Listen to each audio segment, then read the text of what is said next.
30 ans plus tard, de nombreux survivants de la catastrophe de Tchernobyl et les premiers intervenants font encore face à des problèmes de santé graves dus aux retombées nucléaires.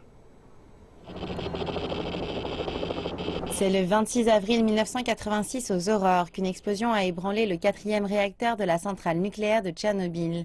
Des matériaux radioactifs du cœur du réacteur étaient alors disséminés aux alentours.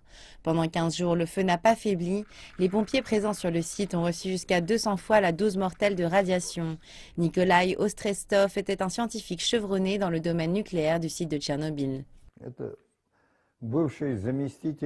Les gens qui venaient ici pour la première fois ne mesuraient pas le danger, en particulier les pompiers qui pensaient au début circonscrire un incendie ordinaire. C'est pourquoi ils sont morts en une semaine. Les autorités soviétiques craignaient que les substances radioactives qui s'étaient échappées ne produisent une explosion encore plus importante. C'est pourquoi plusieurs milliers de soldats ont été dépêchés sur le site pour évacuer les matériaux radioactifs.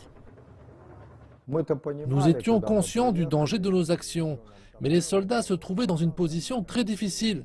Ils ont travaillé dans les zones les plus fortement contaminées et ont réalisé le sale boulot.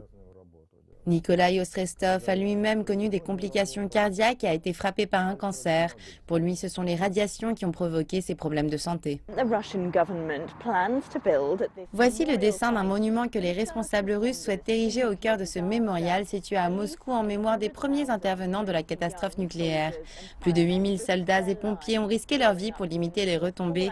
Les groupes de victimes estiment qu'une sur 5 est décédée prématurément avant 2005 et que 90% des survivants souffrent de maladies liées aux radiations. À l'époque de l'Union soviétique, on avait garanti aux survivants des indemnités à vie. Vyacheslav Kitaev, un avocat ayant lui-même fait partie des premiers intervenants, aide aujourd'hui ses compagnons d'infortune à faire valoir leurs droits. Il explique que plusieurs lois ont été adoptées au cours de ces dernières années, des lois qui ont permis de réduire les droits des victimes.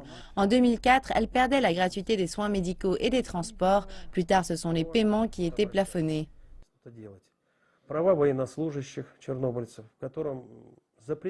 Il y a aussi une loi sur les droits des militaires.